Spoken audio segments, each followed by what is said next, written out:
The Bristol, Tennessee City Council meeting of May 7th, 2024 to order. Mary Lee, would you take the roll? Yes, sir. Fire Robin? Here. Hutton? Here. Powers? Here. Luttrell? Here. Turner? Here. Welcome, everyone, and thank you for attending. There's a number of opportunities this evening to speak on matters of city business. Sheet explaining those opportunities has been made available when entering the meeting room. As we go forward with tonight's agenda, I will note each time when public comment is welcome. In addition, a sign-up sheet has been made available as you entered council chambers. Do not believe we have anyone this evening that signed up, but I would now like to ask Vice Mayor Hutton to lead us in our invocation and Councilman Luttrell to lead us in our Pledge of Allegiance.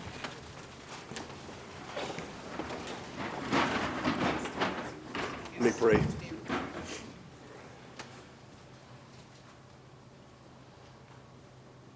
God, it's difficult to even begin to list the ways that you've been good to us.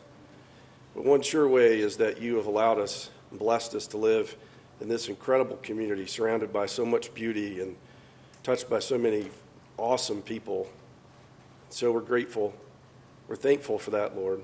And we're grateful that we can gather in freedom in this place and do the business of the city and do so in a way that helps this community to flourish. And so as we step into the business of running the city and voting on things and making proclamations, I ask that you would help us to do it in a way that is pleasing in your sight. I ask that you would give us wisdom and discernment, that you would help us to do so in a way that's pleasing to you, from the way we communicate with one another, the way we interact, the way even our citizens' lives are impacted by the decisions that we make. We ask for your help in all of that. And I do so in the awesome and the marvelous and the powerful name of Jesus. Amen. Amen. Everybody please join me.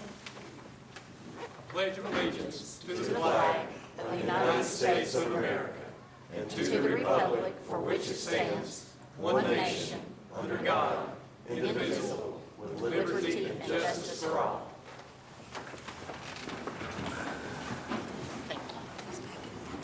Okay, are there any additions this evening? Okay. All right, we have a number of recognitions and proclamations this evening, and City Council will provide an overview of each proclamation and then invite each recipient to the podium to receive it. First, we have a recognition for our communiversity students, and John Luttrell will be presenting those students. Thank you, Mayor Turner, Ms. Bourgeois, members of council. I was trying to think about, since this technically is a graduation of sorts for this program, I was thinking about all the really motivational speeches that I've heard at graduations and commencement ceremonies that I've attended before, and how appropriate that would be for me to give you some sort of lasting words of wisdom that you could take with you. But I can't really remember what most of those speeches were about, because it's really about the experience as a whole that you take with you from each of these chapters of your life. I know we've got some seniors in this group who are getting ready to close their high school chapter and move on to the next. But hopefully this communiversity experience that you've had is one that has been positive for you, and one that you'll think about whether you choose to pursue a career in government in the future or not. If nothing else, hopefully you just understand a little bit more about how the place works that we all call home. So that's really the main goal of this program. We have just a very quick summary of what some of our sessions looked like.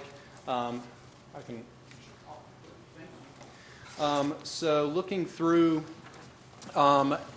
each month from October through April, the students spent some time with us.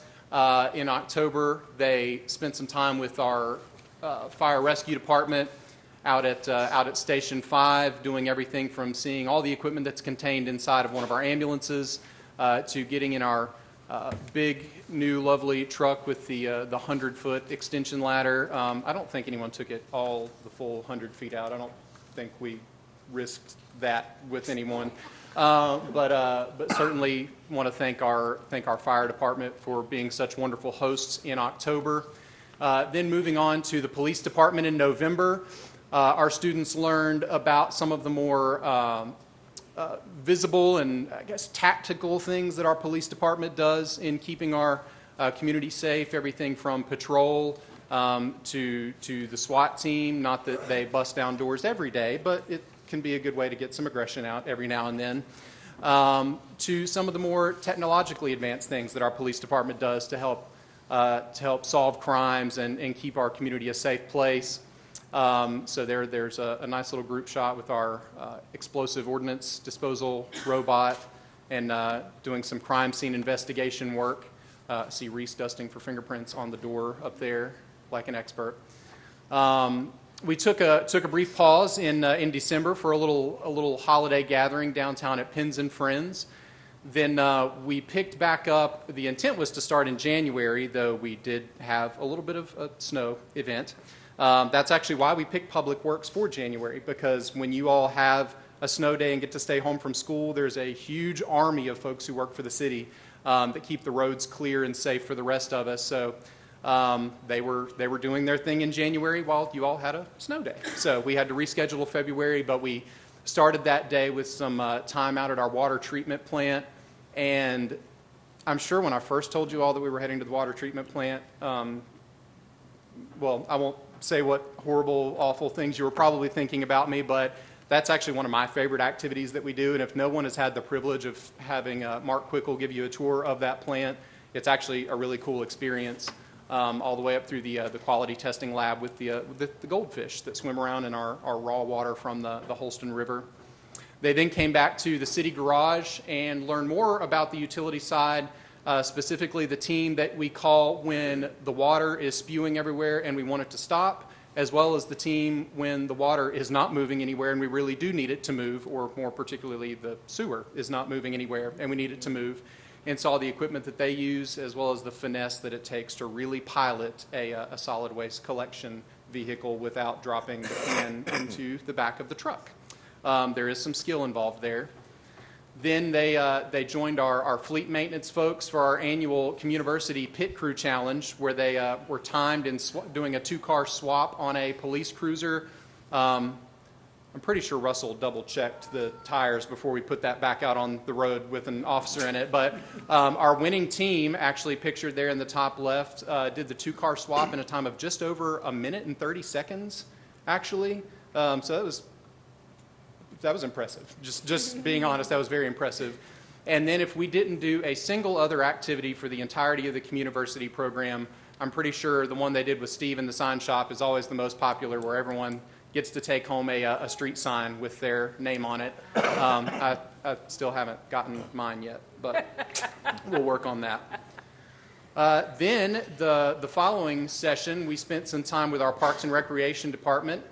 Certainly Parks and Rec Director Mike Maines telling the students all about the value of what Parks and Rec really means to a community and how much of a role that plays in making it a special place to live. And of course, we had to give them some time to explore the Nature Center and then head out into Steel Creek Park with the one and only Jeremy Stout, taking them up to the overlook. A really valuable lesson, though, that you all taught me in planning for future Parks and Rec sessions is to not plan burritos for lunch on the day that we're all going to have a big, huge hike up to the top of the knobs. So that is a lesson well learned and noted for future sessions. Moving into our session on economic development, the folks at BTES were kind enough to host us for a series of activities talking about how we as a community take the assets that we have and make the strongest pitch that we can for the various projects that might come our way. And I know this is, we're going to be acknowledging our economic development team with a proclamation later tonight, but thanks again to BTS for that. And we had a little field trip that day.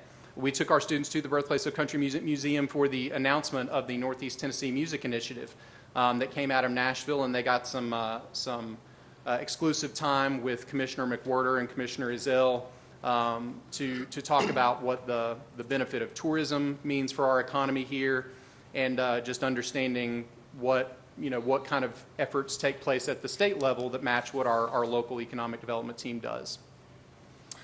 Then, the morning of our final session, we started off with our community development planning team, Sheriff and Bretta and Micah, working them through some activities about how we plan, what types of buildings go into our community, what our streetscapes look like, how you divvy up a certain amount of width of road. You can only put so many bike lanes, travel lanes, sidewalks, and how you make the case and decide what fits the community best. I see Colby and Austin having some very spirited discussion in that bottom photo over their streetscape. Then we ended the program with a kind of summative role-playing exercise where we divided the students into small groups that mimicked our real-life city departments and had them work through a winter storm scenario and experience what the types of challenges in communication can be, how quickly information comes at you, how quickly you have to make decisions, and what the public perception of those can be. And yeah, I hope that was a good experience for you all and helped tie everything that we did together. So that's how we spent our time together this year for the program.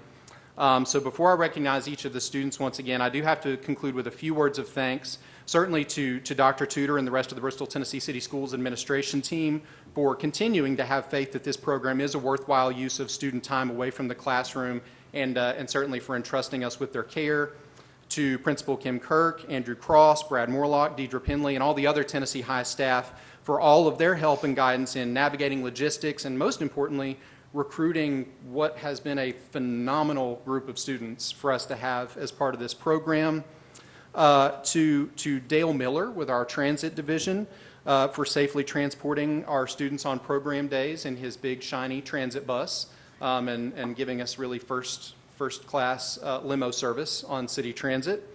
To all of the city staff, certainly, who poured their hearts into making this a memorable experience for the students. And last, but certainly not least, Ann Dunham, Jay Mahelbert, and the rest of the staff in the Community Relations Office, without whom this program just doesn't happen. So a huge thanks to them. But now, without further ado, I present to you the Communiversity Youth and Public Service 2024 graduates. If you all will each stand and remain standing as I call your name. So Ashton Blair, Ellie Boggs, Cooper Boer, Grayson Clark, Sydney Clark, Owen Jones, Reagan Joyner, Cooper Knapp, Colby Lamb, Killian Leo, Lana Lavender, Cheyenne Little, Aaron Littleton, Reese Marshall, Austin Shrinker, Sophia Streetman, and Tori Walk. If you all would join me in congratulating our students.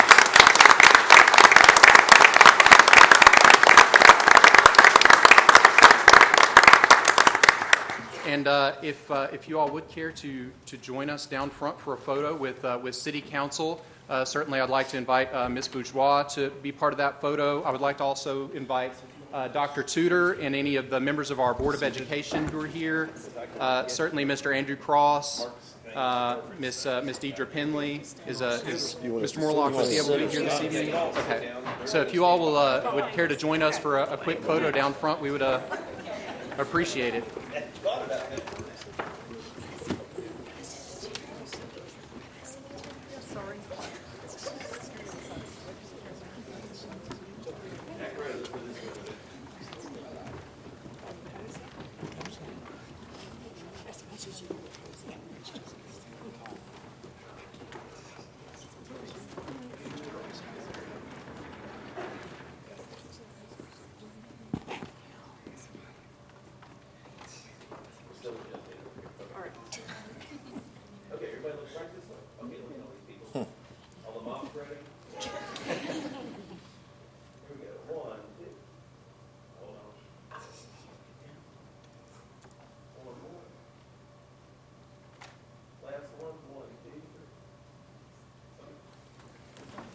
Congratulations to all of you. Good job.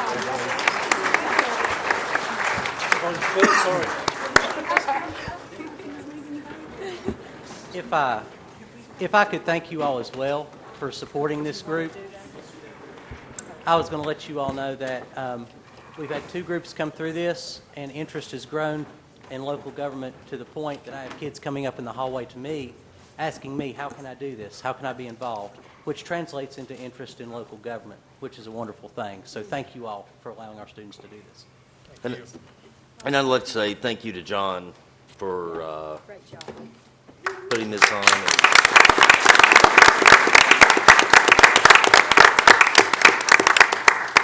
Great job. Okay, next we have a proclamation that Vice Mayor Hutton will read, and I will let him take it from here. We'll give everybody a minute. Go.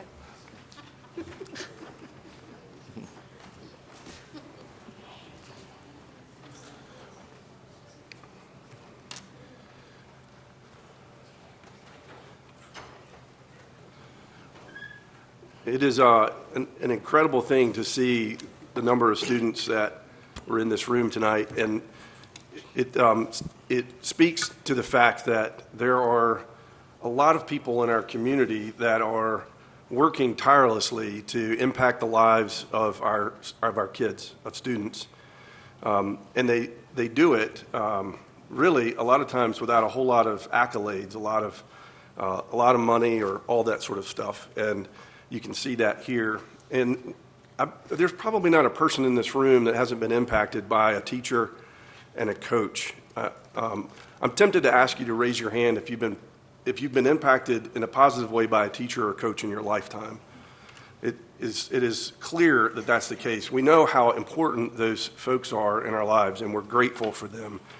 And there is someone in this room this evening who poured out his life in this community and impacted, I want to say hundreds, but I actually think it's more like thousands, because his impact on the lives of students and their families has stretched for decades, to the point where there are people that still, to this day, will talk about this man and what he meant to them in their times as a student, and they still come and visit, they call, they reach out to him, because his impact continued to last long after his time in our school system.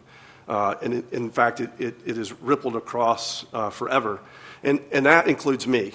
So tonight, this is a very special proclamation for me, because in the spring of 1986, this man called me into his office and chewed me up one side and down the other, and told me I needed to get my head out of my rear end and grow up and straighten up if I ever wanted to play any sport again or amount to anything. And I had such admiration and respect for him that it took. And I could say that one of the reasons why I'm sitting here on the city council, one of the reasons why I'm a pastor and a dad and all that goes back to Bill Bingham. Bill Bingham gave decade after decade to Bristol, Tennessee City Schools. He gave it to this city on city council. He gave it to his church. He gave it to his family. He gave it to his wife of over, 66 years. They had this amazing relationship together. He and Betty were this dynamic duo. And it is a great thing that for this city that we can honor a man like Bill Bingham for all that he has done in the lives of so many people. I am deeply honored to be able to read this brief proclamation, and it is brief here because the actual proclamation could have been 5 or 6 pages in terms of what he has accomplished in his lifetime and what he means. And so let me read this proclamation. We're recognizing Bill Bingham and proclaiming May 16th, 2024 as Bill Bingham Day to commemorate the occasion of his 90th birthday and to recognize his innumerable achievements and contributions to our community.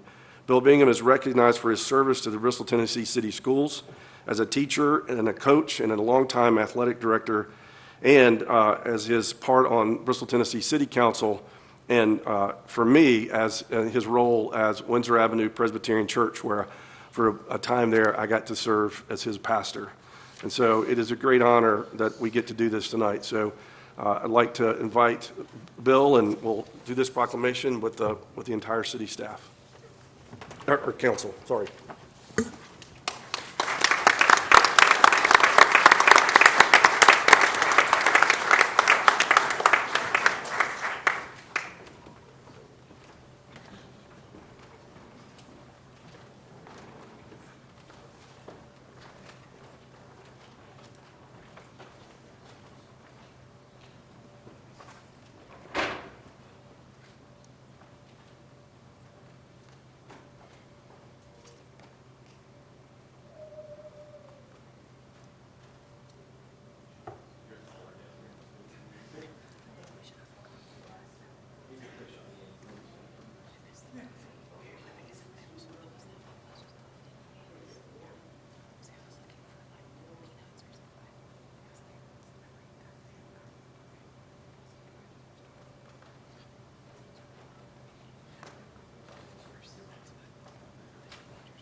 I'd like to thank you for this honor. I'll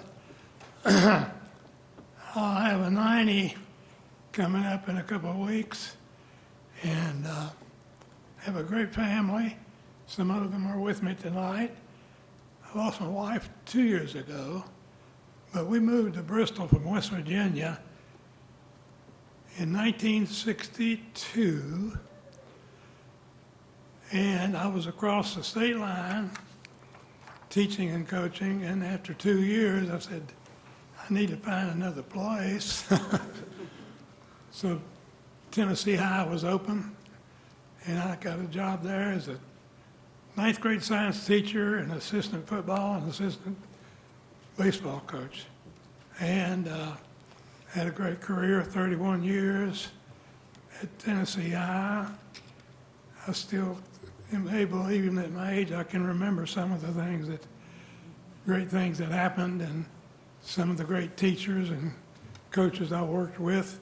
But most of all is my family. And Betty and I had 4 children, 7 grandchildren, and 9 great-grandchildren. I think I got that right. And they were Tennessee High graduates and went on and pursued college and all kinds of, actually now one of them is retired full-time, and then they have a partial-time retirees in the family. But I lost my wife, Betty, 2 years ago. But anyway, I had a great career at Tennessee High. It was wonderful. And a lot of good. Occasionally I'll see some of the guys I coached. There's one of them sitting in front of me over here. And I was a part of, as assistant, to 3 state championship teams.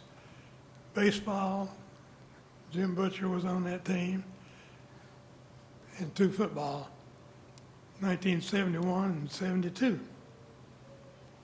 And then I completed my career as athletic director in 1995. So I appreciate this honor. It means a lot to me. And I'm still able to get around. My legs are not like they used to be, but I'm still able to get around okay. And I appreciate this recognition. Thank you.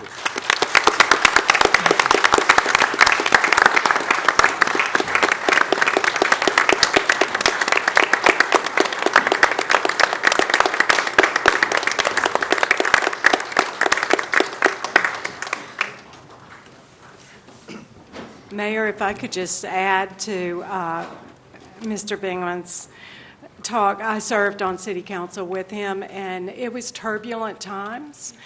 And Mr. Bingham came on our City Council with the goal of serving our community well and of working with everybody, and it just made a huge difference with his service on our City Council. So just wanted to appreciate that part of his life as well. So thank you. Okay, next we have a proclamation for Apraxia Awareness Day. Vice Mayor Hutton will read this proclamation, and Ms. Peyton Lynch, a volunteer with Apraxia Kids, will accept the proclamation. This right there. Okay. Apraxia Awareness Day, May 14th, 2024, is hereby proclaimed Apraxia Awareness Day, and the citizens of Bristol, Tennessee are encouraged to work within their communities to increase awareness and understanding of childhood apraxia of speech, a challenging speech disorder that affects 1 in 1,000 children. Is Miss... Oh, okay.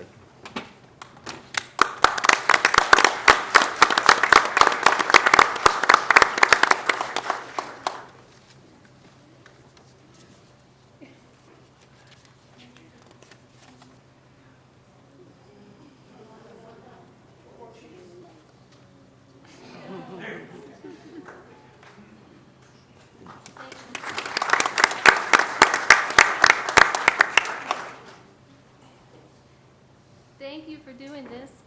Childhood apraxia of speech, or CAS, is a very complicated motor speech disorder, which makes it very hard for the children diagnosed with it to get out what they want to say.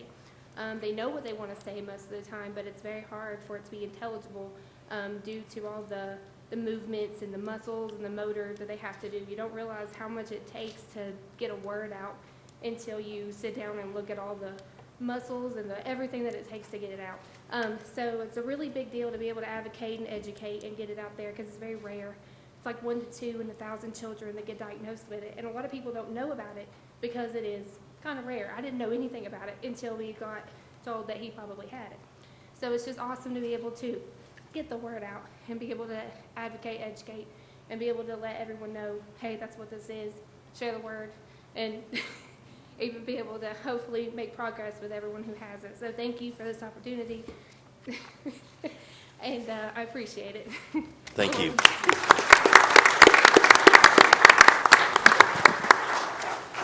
All right, next we have a proclamation for National Travel and Tourism Week. Councilwoman Powers will read this proclamation, and Matt Bolus with Explore Bristol will accept.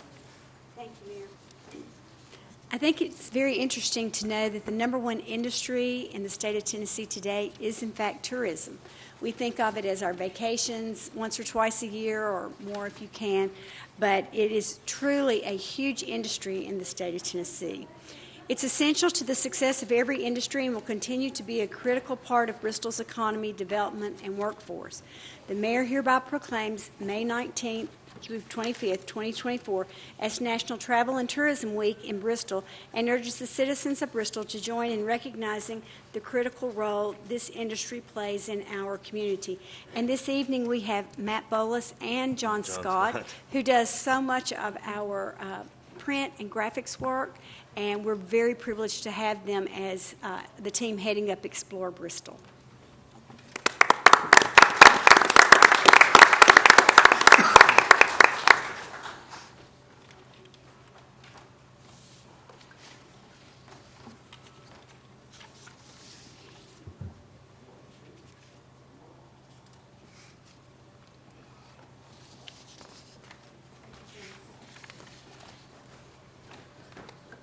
Good evening. I'm Matt Bolus with Explore Bristol. We want to thank the members of council for this proclamation. You know, tourism is such an important industry, as was mentioned earlier. The millions of people that come in and spend their money, and those dollars from lodging taxes, events, shopping, dining, the things that they do, it really does elevate the quality of life, and it saves money on on each household and every resident that lives here, because the goal of tourism is to bring people here, show them a great time, they have great experiences. They go to our attractions like Bristol Motor Speedway, the Pinnacle, which brings in millions of people for shopping and entertainment. Our downtown's amazing, birthplace of country music. I could go on and on and on. And now we have all new kinds of attractions coming in. Tennessee Hills is going to be a huge attraction for us across from the Pinnacle as well, and new businesses come into town. And those visitors that come and spend money does elevate the coffers that you all do wisely spend through education, fire, police, all the services to help our quality of life. So I want to thank you and also thank the staff, because anytime in tourism we work with events, the staff is amazing. From all levels, the departments, they're amazing to work with. We are very fortunate, and I actually have other communities from other places say, wow, how do you all get all this, and how do you all do all this? And it's because we do have a driven community leadership that we're all in this together. So we thank you again, and when you vacation, think of Bristol, because that is what is important. So thank you.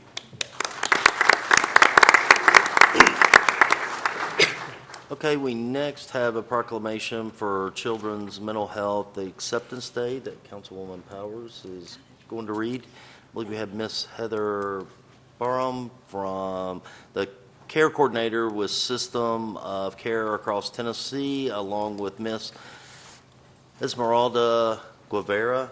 I hope I didn't butcher that too bad. Family Support Specialist, and Jocelyn Cabrera, Certified Peer Recovery Specialist and Interpreter for Tennessee Voices. Will accept the proclamation. Okay, great. Thank you, Mayor. Addressing the complex mental health needs of children, youth, and young adults and families today is fundamental to the citizens of Bristol, Tennessee. We recognize the need and encourage those in need to reach out to receive the services. The need for comprehensive, coordinated mental health services for children, youth, young adults, and families is a critical responsibility for and of our community.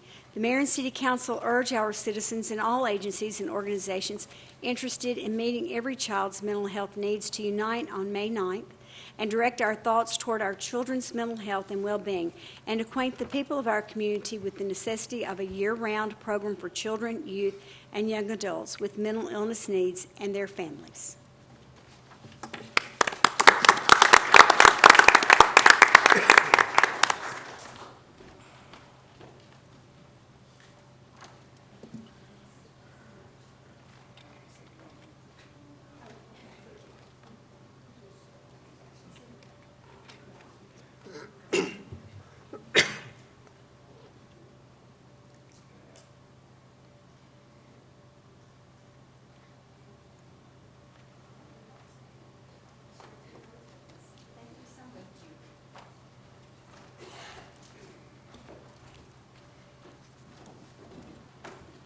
Thank you all for accepting this proclamation and recognizing Tennessee Voices as mental health and addressing mental health needs. We serve families across Tennessee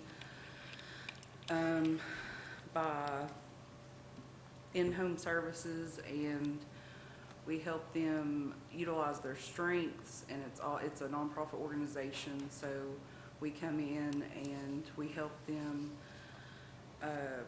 recognize like what they have, in their homes, and partner with their natural supports and professional supports, and it's free to all the families we serve. So we thank you all for accepting our proclamation and recognizing Children's Mental Health Acceptance Week as May 5th through the 11th. Thank you. Thank you. All right, next we have a proclamation for Economic Development Week, and Councilman Luttrell will read that, and I believe Matt Garland is here to accept. Thank you, Mayor. The economic development profession cultivates thriving neighborhoods, champions sustainability and resiliencies, boosts economic prosperity, enhances the quality of life, and builds robust tax bases. Economic development professionals serve as stewards, bridging connections between community stakeholders. Therefore, the mayor of the city of Bristol, Tennessee proclaims May 6th through the 10th, 2024 as Economic Development Week and reminds individuals of the importance of this community celebration, which supports expanding opportunities, bettering lives, and moving society forward.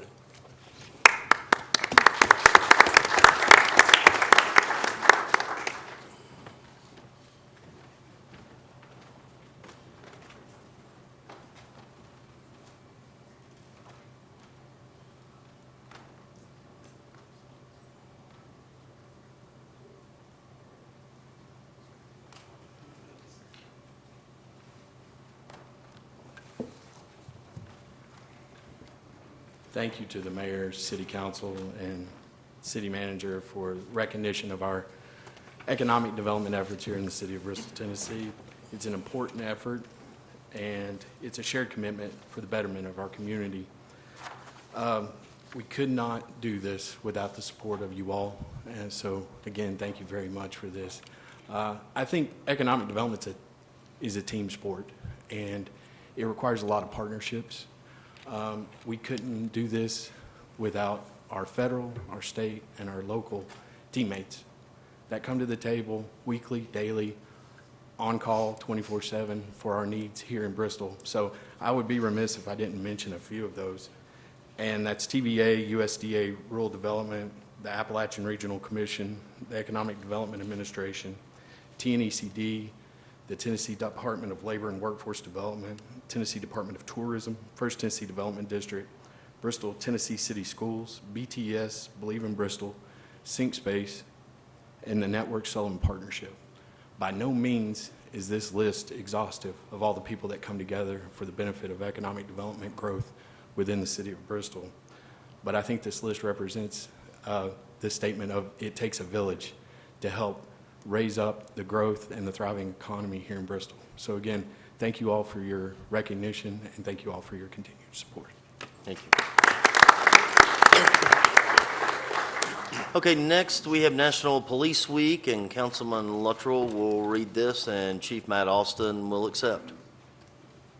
May 15, 2024 is designated as Peace Officers Memorial Day in honor of all fallen officers and their families. And U.S. flags should be flown at half-staff. The mayor of Bristol, Tennessee formally designates May 12th through the 18th, 2024 as Police Week, and May 15, 2024 as Peace Officers Memorial Day in the city of Bristol, and the City Council publicly salutes the service of law enforcement officers in our community and in the communities across the nation.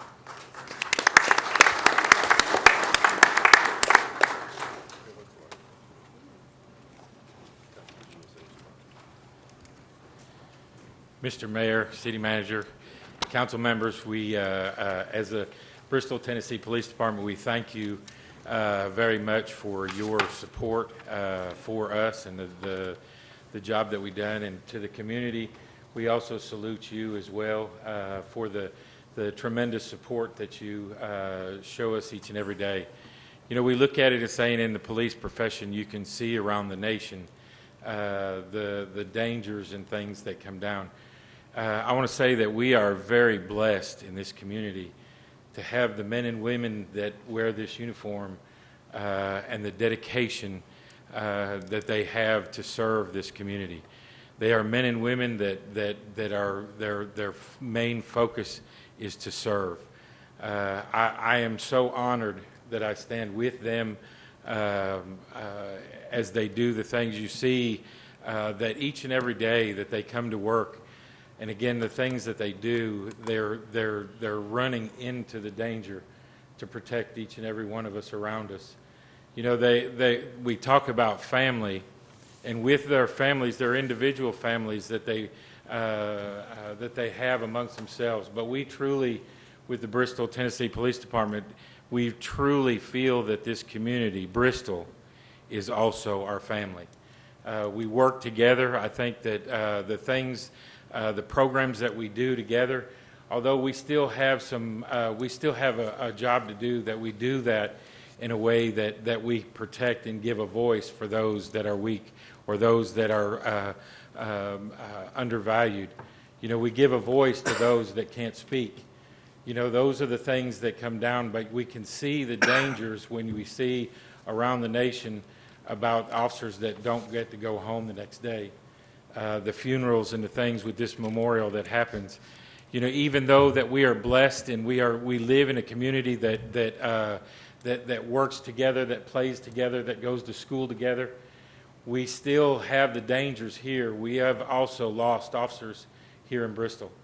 You know, we honor them each and every day, and we thank you and honor you for your prayers that you give to us each and every day as we come to work, and we'll continue forever as long as we wear these uniforms and on, that we will serve this community and protect you, and we thank you and honor you for your support for us. Thank you.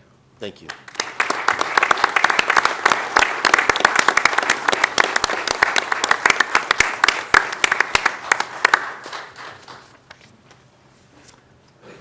Okay, next we have a proclamation for Emergency Medical Services Week, and I will read this proclamation, and Fire Captain Darrell Mears will receive the proclamation.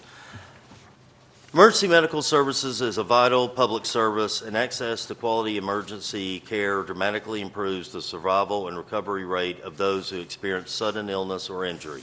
In recognition of the value and accomplishments of emergency medical service providers, the Mayor of Bristol, Tennessee proclaims May 19th through the 25th, 2024 as Emergency Medical Services Week. The theme of the 50th anniversary is EMS Week, honoring our past, forging our future.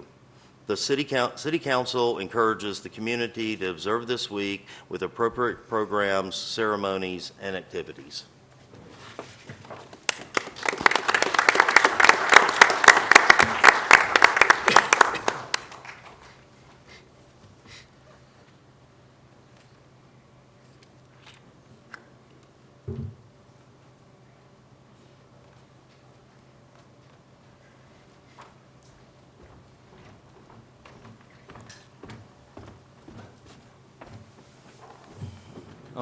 I want to say thank you ever so much from the members of Bristol, Tennessee Fire Department, men and women, to the City Council, City Manager, and also Mr. Mayor.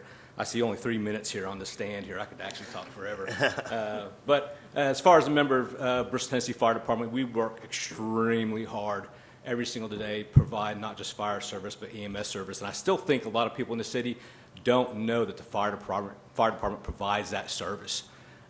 Past couple days, today, tomorrow, we've been doing competencies within the department. That means learning and showing our skills and making sure they're up to national standards. We work every single day at doing that, and I'm very proud of the service that we have. I'd put our services up against anyone. We're very good at what we do because we take pride in what we do for the citizens of Bristol, Tennessee, and for those that visit us. Thank you again for this proclamation. We greatly appreciate it, and thank you for the community. Allow for us to work for you, and thanks again. Thank you.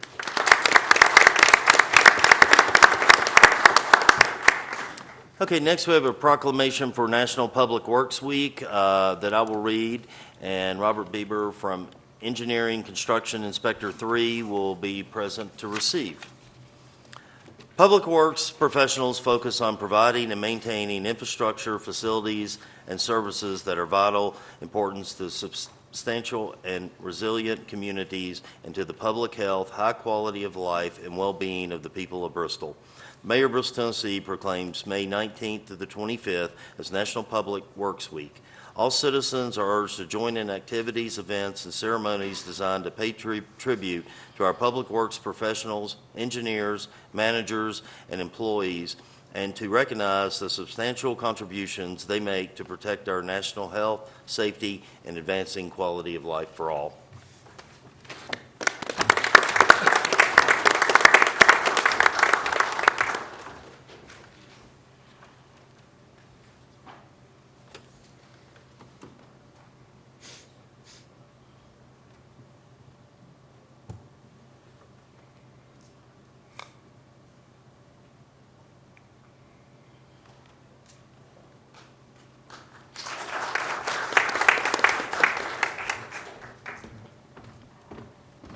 Mr. Mayor, City Council, City Manager, on behalf of the Public Works Division, thank you all for this proclamation.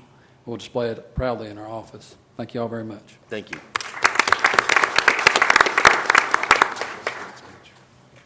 All right, next we have a proclamation for Drinking Water Week that Councilwoman Firerobin will read, and we have Edmund King, our water plant superintendent, will receive the proclamation. Water is our most valuable resource, and drinking water serves a vital role in our daily lives, serving as an essential purpose to health, hydration, and hygiene needs for the quality of life our citizens enjoy. Tap water delivers public health protection, fire protection, support for our economy, and the quality of life we enjoy. The Mayor of Bristol, Tennessee proclaims May 5 through 11, 2024 as Drinking Water Week and calls upon our citizens to help protect our source waters from pollution, practice water conservation, and get involved with their water by familiarizing themselves with it. Also, I'll just add congratulations to the department for getting such a positive review from our community students. So, thank y'all.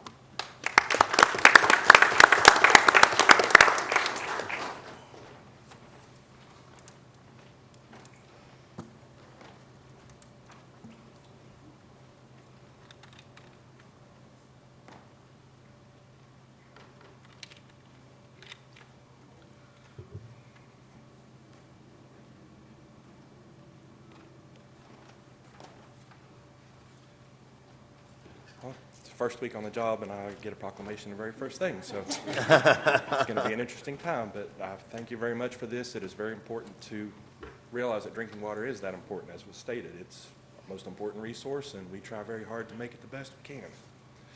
So we're going to continue to do that with your support, and I thank you very much for this proclamation. Thank you. Okay, lastly, we have a proclamation for Historic Preservation Month. Councilwoman Firerobin will read the proclamation, and Deborah Kennedy is here to receive it.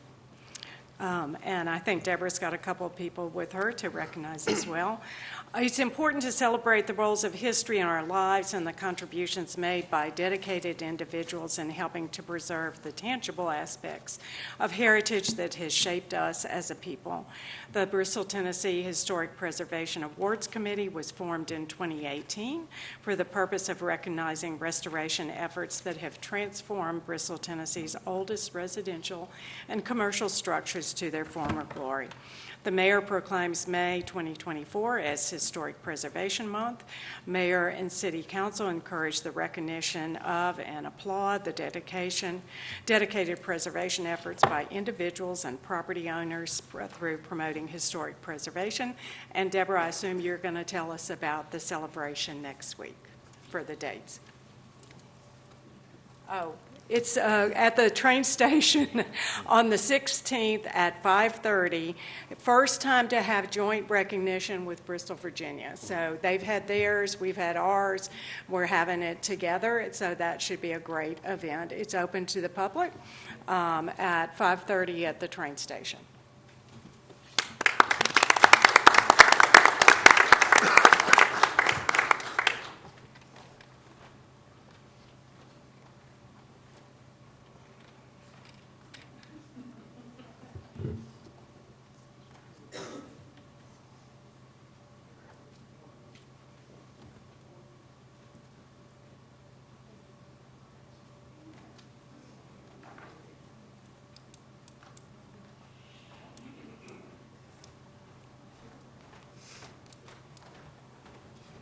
Okay, I would like to thank Council for acknowledging our committee's work. As Margaret said, what we do is encourage residents to preserve and protect our rich history here in Bristol. We do that by soliciting nominations every year for, you can nominate yourself or you can nominate your neighbor, and we choose from those, and then we honor those residents at an awards ceremony, as Margaret mentioned, next week at the train station on Thursday. We'll do that. The other committee members that are here are Becky Wilkerson, stand up, Becky, and Karen Bateman, and we all live in historic homes. that have been preserved. Karen lives in the Tootsie Roll House, in case anybody's interested. Everybody in town knows the Tootsie Roll House, and Becky and I are neighbors on 7th Avenue. So we thank you, and we also want to thank Cherith Young and Heather Moore and Ann Dunham, because without them, we could not do what we do. They provide us, first they tell us what to do and how to do it, and then they provide us all the resources we need to do it. So thank you again for this proclamation. We really appreciate it. Okay, we have no presentations, and so next up we have our Board of Education report. Dr. Tudor.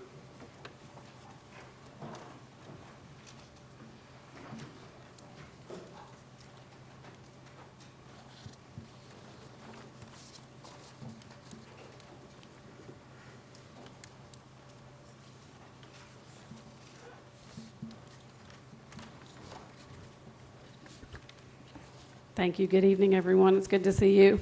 I'd like to start by thanking John Luttrell for Communiversity. I had the pleasure of speaking with some students at the reception before we came in here, and I said, how was it? And of course, they said it was fantastic. And I, asked what their favorite parts were, and they had different examples. And I said, what was the worst part? And seriously, they could not name a worst part. They really enjoyed the whole thing. I think it is growing in popularity, as Mr. Cross said, so thank you for that. Thank you to all city staff who make that happen. Certainly John and his team. John, I know, came up with the idea and let it flourish, certainly, but city staff are gracious to host our students and really help them learn a lot about the nuances of running the city, so I appreciated that. It's a great opportunity for them. Also, thank you for the proclamation. I hate Mr. Bingham left, but for recognizing Mr. Bingham. He, as you said, Mr. Hutton, that he is literally the epitome. He exemplifies all that is Viking pride. Certainly, I encourage anyone to read the full proclamation. There is a lot of great information in there about his legacy and what he did and contributed not only to our school district but to our community in the city of Bristol. So thank you for recognizing him. It's also appropriate that you're recognizing him in this week. This is Teacher Appreciation Week. Today is National Teacher Appreciation Day.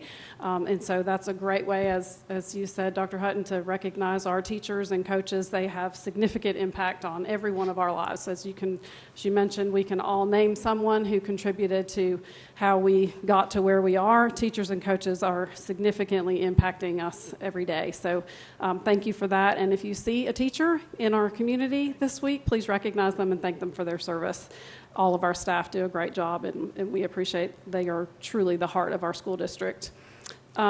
Just a few announcements for you. We are in the last couple of weeks of school, if you can believe that. We've already had our TCAP testing. It ended last week. We're doing AP testing this week. Class night is this Thursday, May 9th. Senior walk is May 16th. Tennessee High graduation is May 17th. And TOPS graduation is May 18th. And then intermingled with all of that, we've had a couple of Tennessee Middle School awards days that have happened, and then elementary will have those next week as well. You can check specific dates for each school on our website. So that's all I have for you. Thank you.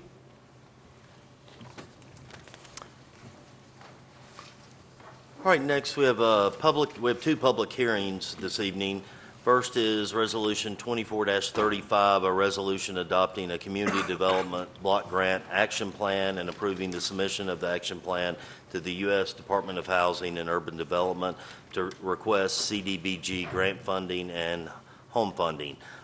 This public hearing is hereby open for the CDBG action plan, and we have Christina Blevins. Hi. Good afternoon. Mayor Turner, members of council, Ms. Bourgeois, I'm happy to present to you our draft action plan. First of all, I would be remiss if I didn't introduce Ben Shea. Ben is a hybrid in our department. He is working with me in housing part-time and at MPO and transportation part-time. So, yay, Ben.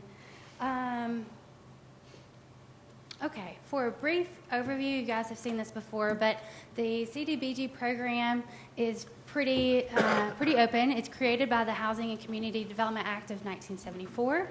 Our program started in 1976, and it's part of a division of the U.S. Department of Housing and Urban Development, also known as HUD. There are 3 national objectives and only 3 for the program. Activities directly benefiting persons of low to moderate income, activities which aid in the elimination of slums and blight, and activities designed to meet community development needs having particular urgency.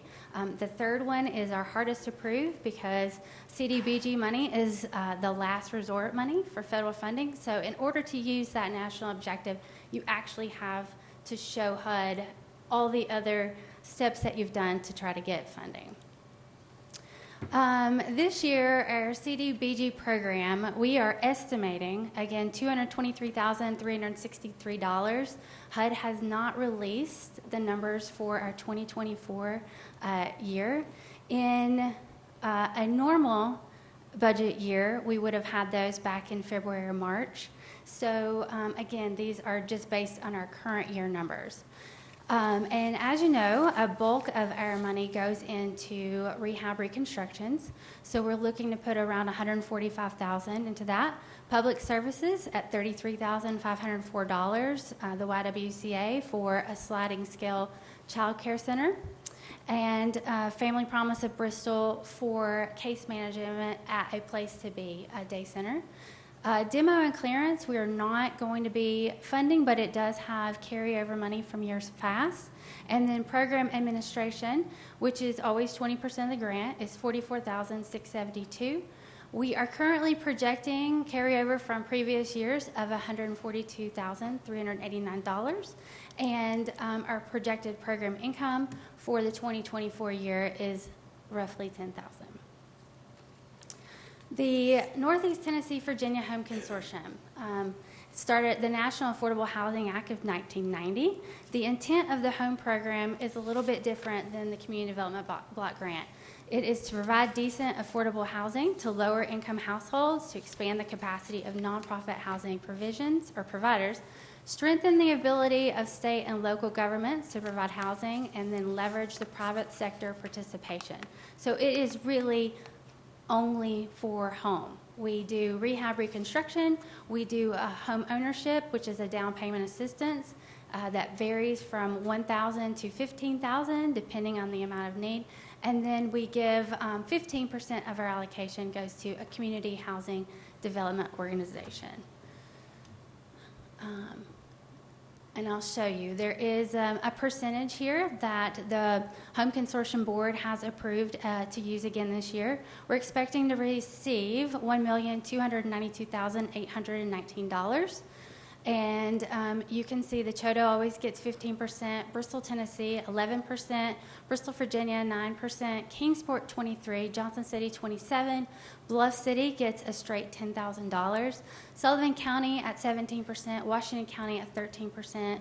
Administration, we split that with the First Tennessee Development District. And then approximate carryover for our home consortium is a little over $2.7 million. And our program income, recaptured funds, we're looking at probably $80,000. And that's money that we have to use before we can use actually the federal funding.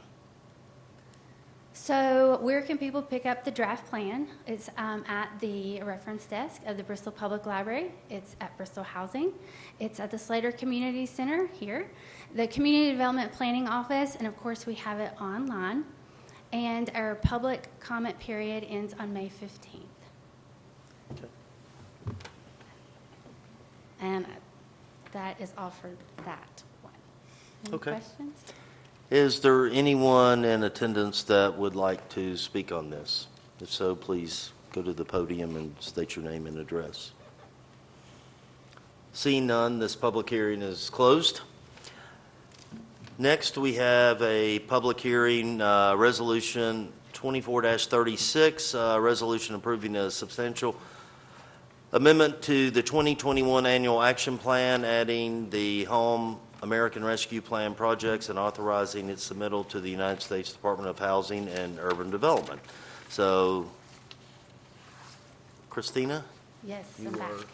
And you guys will recognize this because last year you approved us to submit to HUD this allocation plan, but it was a draft allocation plan. And as since HUD has approved that plan, and we have gone through the process to fund the money. But basically, this is just one of those things that they want you to amend your 2021 annual action plan, since the money was given to the feds, or given from the feds to us in 2021. So we are doing the procedures as asked to do. But the home rescue plan was $5 billion in the American Rescue Plan funds to be administered through the Home Investment Partnership, which was the last program we just discussed, the home program. And it was to address the need for homeless assistance and support services. We received a little over $4 million, and then we contracted with the First Tennessee Development District out of Johnson City, who also help us administer the home program, to administer the home ARP program. So home ARP was created to perform 4 activities that are the primary, that primarily benefit qualifying populations, or the QPs. And if you'll remember, the QPs, we have to have at least 70% of the population helped have to be of these categories. So homeless, at risk of homelessness, fleeing or attempting to flee domestic violence, dating violence, sexual assault, stalking, or human trafficking, part of another population where providing supporting services or assistance would cause a family to be homeless. And then, of course, you can be a veteran if you are in one of those qualifying populations above. So it's very specific. How we did a long study with everybody that's in the consortium footprint and reached out to many service providers. The approved funding allocation is, as you see: development of affordable rental housing, $3 million, supportive services, $211,000, nonprofit capacity building, $200,000, and administration and planning, $602,000, for a total allocation of the $4,014,832. So the substantial amendment is just adding those projects to our 2021 action plan. And you can pick up that at the Community Development Planning Office or online. And then, of course, we have to have 30 days comment period, which runs through the 15th. Public hearing tonight. And then any comments on the proposed projects should be directed to me. Okay, thank you. Is there anyone that would like to address council tonight? Seeing none, this public hearing is closed. I do have a couple of questions for Christina. Is that Okay. okay? Christina, Yes. when you were in the first resolution, 2435, you mentioned a rollover of $142,000. Yes. Is that rollover, is that Bristol specific, or is that through the Northeast region? And secondly, when you went on to the Northeast region, it was $2.7 million in Correct. rollover. So those monies, how will they be dispersed? What is the criteria that will trigger any disbursement from those funds? Well, we just rolled them into the next year. So currently well, say for instance, the Home Consortium has a very long wait list. Mm-hmm. So if we had more capacity to help more people, we could spend more of that funding. Mm-hmm. But we just don't have the administrative staff right now to do that. Okay. So we do roll that funding into the same programs. And each community does choose where they like to put their percentage. If it's in the rehab reconstruction pot, we say, or if it's in the home ownership and down payment assistance pot. Okay. Thank you so much. Thank you. Thank you. All right, next we have our appearance of citizens, and no one signed up this evening. Is there anyone that did not sign up that would like to address council? Okay. Next, we have 3 appointments. The first appointment is for our Community Development Advisory Committee.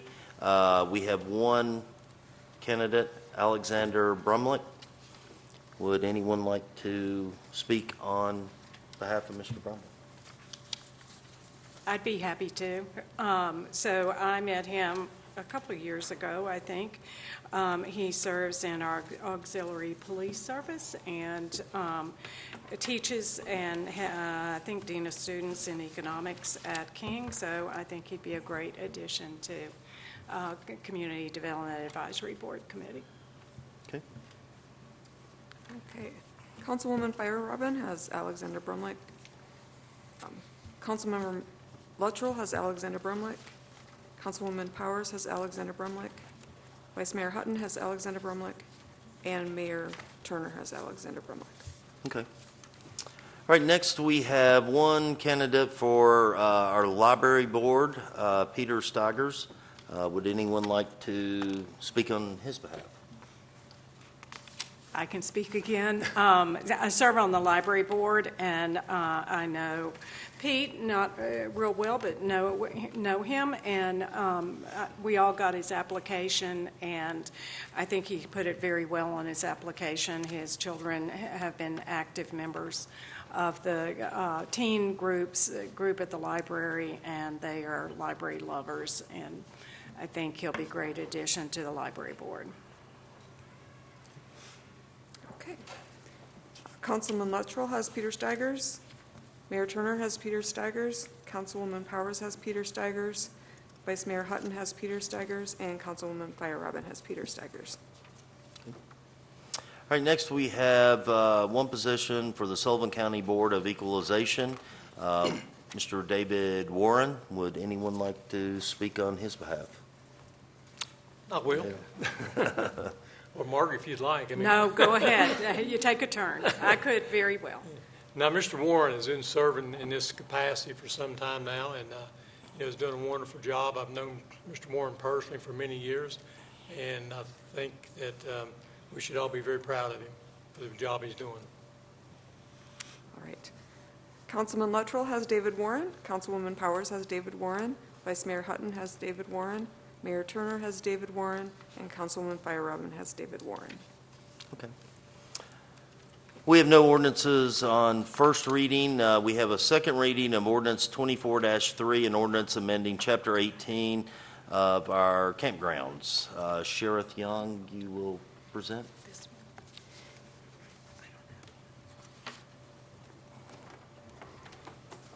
Good evening, Mayor Turner, council members. Tonight is the second reading of the ordinance for the temporary campground regulation update. As you'll recall, we talked about this in pretty good detail in the work session and held the first reading of the ordinance during the April meeting. We did suggest some changes and discuss some changes to amend the temporary campground ordinance that would add some clarification language and then would also put some language in where a temporary campground couldn't operate as on a rolling basis, essentially.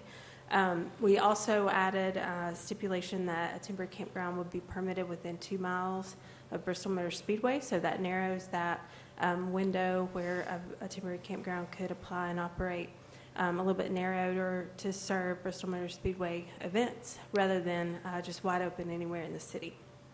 Since we did present this in the work session and then at first reading, we did meet with some folks here. They're here tonight from Rogers Garden, so a temporary campground permit holder right now and have for many years, who did bring some questions in, some points that affect their operations right now. So in the memo to the council this evening, we had asked if we could take another couple of days to do just a little bit more research and homework on some of the questions that they posed and bring some information back to council at the work session in May. As you know, the permit holders for this year were granted a permit in 2024, so they're good for this year. We had just wanted to get this updated on the earlier side rather than later so folks would have time to prepare for 2025 if these regulations do indeed change. Mr. Mayor, I make a motion that we table this until the next session, the later date. I'll second that. Okay. A motion and a second. Would anyone like to, in the audience, address council on this matter? Seeing now we have a motion and a second. Is there any discussion? I would just say that I appreciate staff coming forward. I appreciate the current permit holders bringing this to our attention. We try to go through things with a fine-tooth comb, and it is never wrong to go back and review anything. So We appreciate your efforts and that of staff and of different council members that were made aware of this and brought it to our attention. Thank you to all of you. Mary Lee, I think we're ready. Fire Robin? Yes. Hutton? Yes. Powers? Yes. Luttrell? Yes. Turner? Yes. All right, next we have a second reading of ordinance 24-4, amending Chapter 62 on streets, sidewalks, and other public places. I believe Ms. Smith will present this matter. Yes, Mayor. We had talked about the need to amend our sidewalk cafe ordinance at the February work session. This came up while discussions were occurring on the special events ordinance that was passed at the last city council meeting. There was a desire expressed by council to have some provision in the sidewalk cafe ordinance for retail to have a temporary sidewalk permit at special events, the same way that sidewalk cafes or that downtown cafes do. So the ordinance that's been proposed makes that change. It adds that category of allowing a retail business to have a special event sidewalk permit when the streets are closed, so that they can have that sales area in front of their business.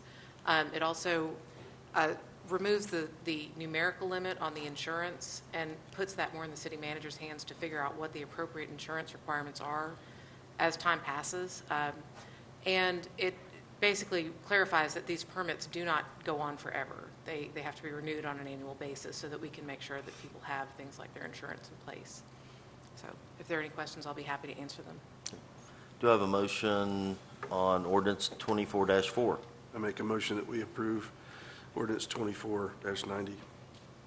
Second that. 4, sorry, it was at the top of the page. So we have a motion and a second. Would anyone in the audience like to address council? Seeing none, we have a motion and a second. Is there any discussion? Mary Lee? Fire Robin? Yes. Hutton? Yes. Powers? Yes. Luttrell? Yes. Turner? Yes.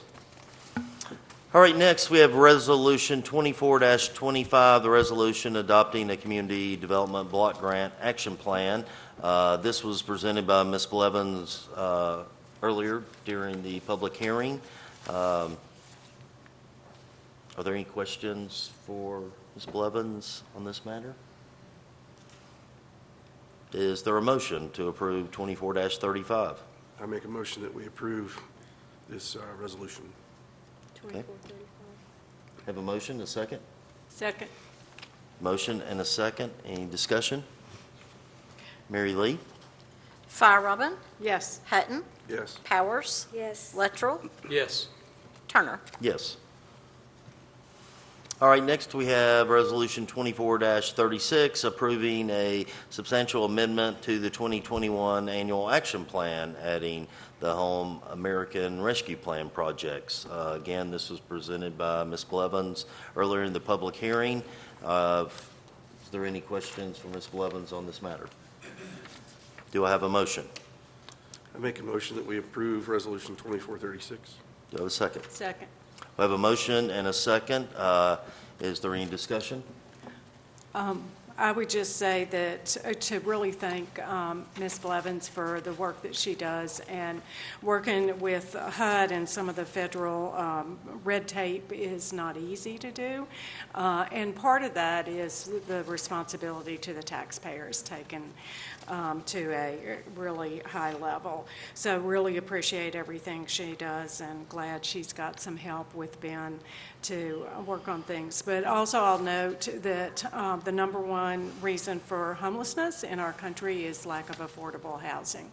So we're doing a little bit with these dollars. Also, I think community development block grant over the years has been cut quite a bit compared to what we used to receive. But it's hard to get people off the street into housing if there is none. So appreciate the work that that department does in helping with this issue. All right, the public had an opportunity earlier to address council on this matter. Mary Lee, could we? Fire Robin? Yes. Hutton? Yes. Powers? Yes. Luttrell? Yes. Turner? Yes. All right, next we have our consent agenda. Thank you, Mayor, members of the council. Item number 1 on the consent agenda is approval of the minutes of the April 2nd City Council meeting. Next is approval of the minutes of the April 23rd City Council work session. Approval of Resolution 24-37, authorizing the city to enter into an agreement with Bristol Housing for provision of a law enforcement officer. Approval of 24-38, approving the Title VI program for Bristol, Tennessee Transit. Approval of Resolution 24-39, awarding the purchase of a metal building for the new city garage on Weaver Pike. Approval of Resolution 24-40, awarding purchase of a privacy fence for the city garage. Approval of Resolution 24-41, authorizing the entry into an economic development agreement with Sullivan County Economic Development Partnership. Approval of Resolution 24-42, authorizing the purchase of decorative snowflakes for downtown Bristol. Approving Resolution 24-43, authorizing renewal of the network security monitoring service. Approval of Resolution 24-44, awarding the bid for the transit garage remodel. Approval of Resolution 24-45, authorizing payment to Troutman Pepper Hamilton Sanders for legal fees. Approval of Resolution 24-46, approving the reallocation of Community Development Block Grant Coronavirus Funds, Rounds 1 and 3. And approval of Resolution 24-47, authorizing the purchase of vehicles under the state contract for Parks and Recreation. Okay. Would anyone in the audience like to address council on any item on the consent agenda? Would any member of council like any of these removed? Do I have a motion? Motion to approve the consent agenda. Second. I have a motion and a second. Mary Lee? Robin. Yes. Hutton. Yes. Powers. Yes. Luttrell. Yes. Turner. Yes. All right, next we have our city manager's report. I actually don't have anything tonight. We've been working on budget very, very long hours and consistently, so there's not much else to report. I understand. All right, city council comments. I'll lead off. Congratulations to all of our graduates in the Bristol, Tennessee City School System, and to our school system for such a great school year. Y'all have come through some really tough ones in the past with COVID, and I think this one turned out to be an exceptional year, so congratulations. And to all the parents who have graduates, congratulations to you as well. The next thing that I'd like to mention is, to speak about is Coach Bingham.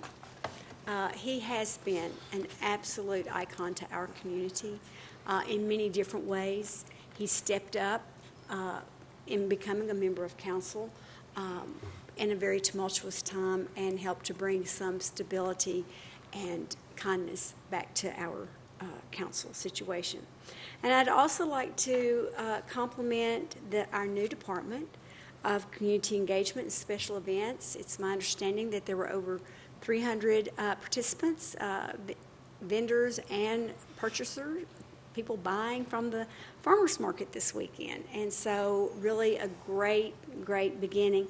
I'm very excited for this. As you heard tonight in our proclamations, tourism is the #1 industry. And I see this newly formed department as a catalyst to capture even more of those tourism dollars. So congratulations, and to say that I really look forward to working with the Community Engagement and Special Events Department. And to Parks and Recreation, I had the privilege of enjoying Little League Baseball tournament down at White Top Creek Park earlier, and to see the parking lot striped off and paved or sealed. It was a great event, lots of people from around the region. So I think we're headed in the right direction. All of our departments are firing on all cylinders, and I just really do appreciate all that you do and all that our administrative staff does. Thank you. I have a couple things. One is just we talk, and a lot of people don't really take the interest that we've seen it tonight with our students, with Communiversity, talking about local government, listening to Andrew Cross. But local government can affect you more directly than other levels of government. And with that, I want to thank citizens for paying attention to things that affect you and bringing your concerns. Also to, I don't know what all went behind the scenes, but bringing concerns forward as opposed to complaining on Facebook, et cetera. Some of the time we can make a difference if we know. So want to appreciate y'all very much for bringing those concerns forward, and hopefully we will work good changes on our part that work well with your businesses as well. So appreciate that. And just wanted to mention the DEI conference from the DEI Alliance that's May 17th at Meadowview, and there's a nationally recognized CEO coming from Chicago as the keynote speaker. I believe in Bristol, we keep watching for First Fridays and Border Bash for summer, lots of things going on. Dr. Tudor and I serve on the Sullivan County Health Council that's just getting restarted. We're looking at our county's health issues and looking toward eventually prioritizing some that our health council will focus on, but we do have quite a few different ones. Some of them are a little bit surprising that unless you analyze the data, you don't realize what the issues are.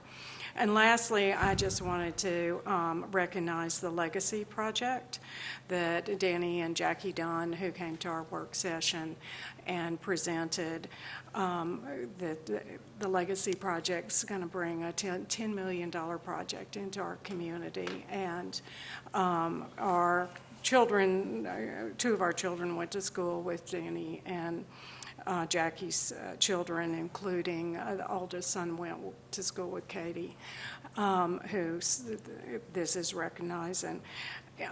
It's phenomenal. I heard our city manager and others talking that it's a once-in-a-lifetime something for a Parks and Rec director, for a city manager, for our community to have a $10 million project. Also, if y'all don't know Danny and Jackie Dunn, they are some of the nicest, humblest, great people that you would ever imagine to meet. So just very exciting, also very tender, and just really appreciate that coming forward. Thank you. I'd just like to thank everyone in attendance tonight, and a special thank you to our staff who work hard all the time, and they pour their hearts and souls in this community.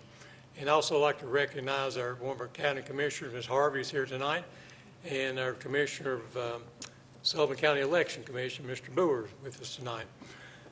Yesterday, I think it was yesterday, I've slept today since then, I was able to attend a Habitat for Humanity ribbon cutting, and it was just such a pleasure and joy just to see the expression and looks on that family's face to get their home.